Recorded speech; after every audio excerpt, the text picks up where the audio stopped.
Welcome back, ladies and gentlemen, to another episode. We got Corey and the crew, so let's get right into it. Remember we spoke about Gary Coleman and the wife, the woman he was married to. When he passed away, everybody was speculating that, oh, she definitely pushed him. She had something to do with it, right? Right. So for years, since 2010 is when he died, people have been pushing that on, like saying, yes, we believe you had something to do with it.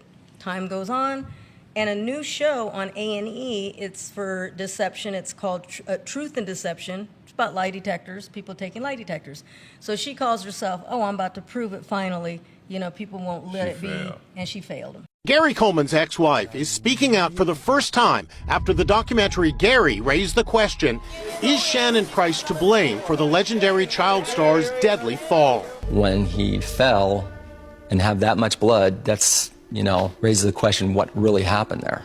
People felt like she had been the one that caused his death and either pushed him down the stairs or knocked him down. His friends say you killed Gary Coleman. You pushed him down the stairs. How does that feel? It's obviously horrible. I did not hurt him.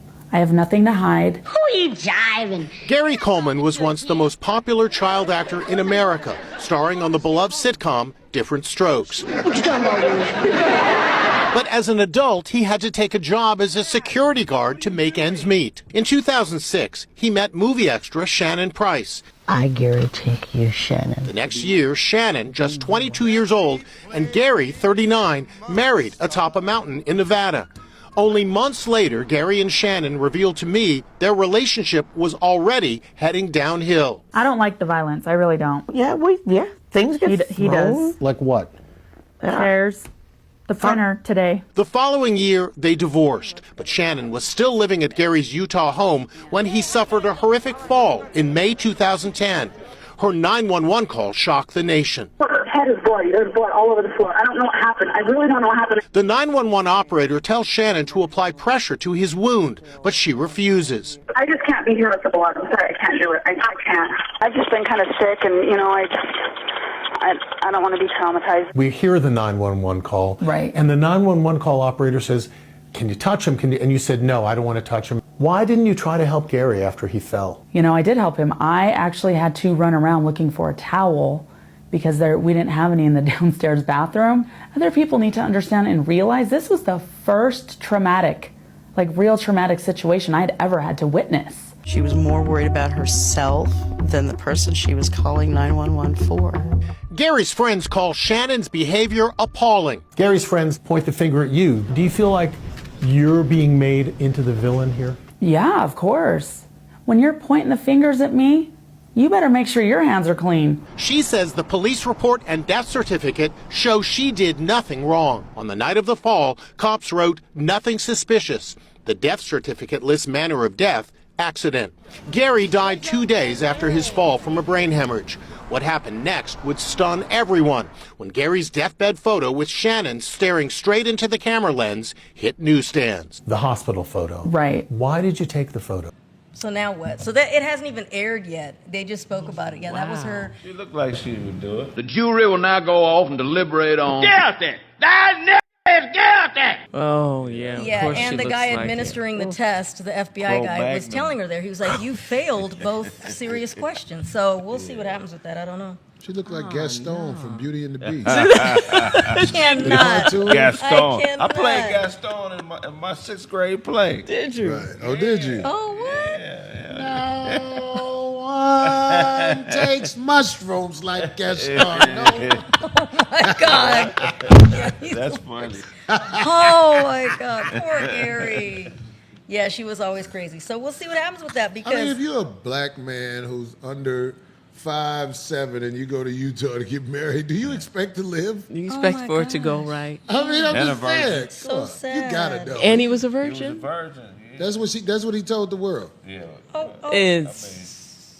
I saw Gary Coleman when I first moved out here, and it was so awkward for me because I'm a comedian, because we were all just standing around outside the Improv, and he was standing there, all 5'2" of him, and I just was like, are we not supposed to say nothing about this little bitty man just standing out here?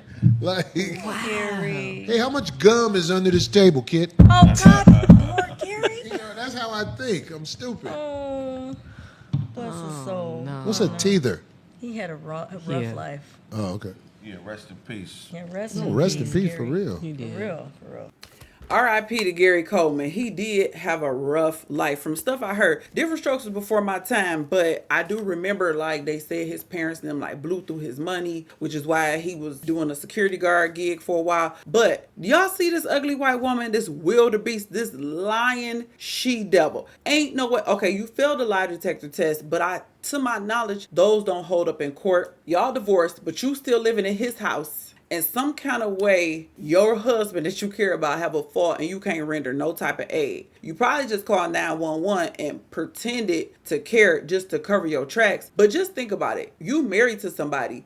You don't care about the blood because y'all swap DNA all the time. So you don't need, like, you mean to tell me no matter how much of a phobia you have to blood, you couldn't render no type of aid to your dying husband because you wanted him to live? It's giving lies. It's giving you pushed that man hard, and that's why it was so much blood everywhere. And did y'all hear in the recording where she said, but she kind of like caught herself like, I ain't trying to do all that, but she had caught herself telling y'all, these wildebeests, man, them devils will really show their true horns. They don't have no love for our brothers. And I know that some of our brothers have a difficult time getting women because maybe they not cool, they don't have swag, they consider lame, they socially awkward, nerdy. And so sometimes the only woman they could get is from another ethnicity. I do understand that. And I don't like that about us, but that's our culture. That's what we done taught. That's what we done passed down. So you have men who have difficult time getting women, and then add the fact that he is short king on top, and I found it interesting that Corey could clown him for being short, but if a woman clown a black man for being short, it's a problem. But moving on, it's probably difficult for him to get a woman. So he ended up with her, a lot younger of a woman, very unattractive, if I didn't say that already. It just, like, as we watch these cases go down in history,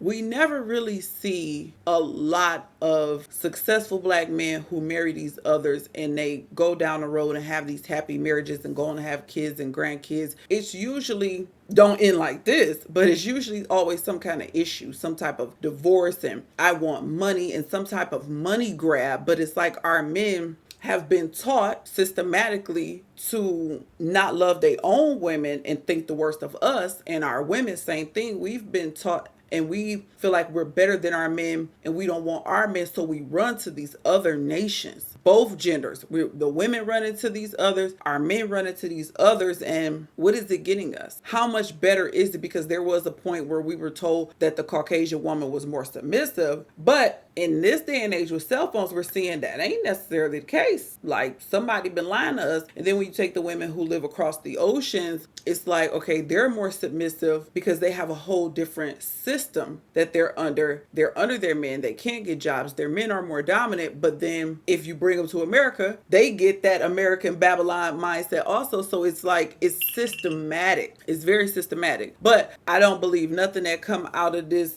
lying heifer's mouth. She seemed real goofy and weird and socially awkward, and she seemed like she didn't give a damn about Gary Coleman. You could see how dry and cold she was on that 911 call. She didn't even really have a real explanation for herself. She wasn't trying to convince nobody when she was being interviewed. So I believe she definitely had something to do with this. And again, this man already has such a hard life. He's probably just looking for someone to love him. Y'all leave me a comment and let me know what y'all think about the whole situation with Gary Coleman ex-wife. Did she do it? Did she not? Was she just young and traumatized and scared of blood? Or did she sit there and watch that man bleed out? Y'all leave me a comment. Let me know what y'all think. Till the next time, I will catch you in the next episode. Peace out.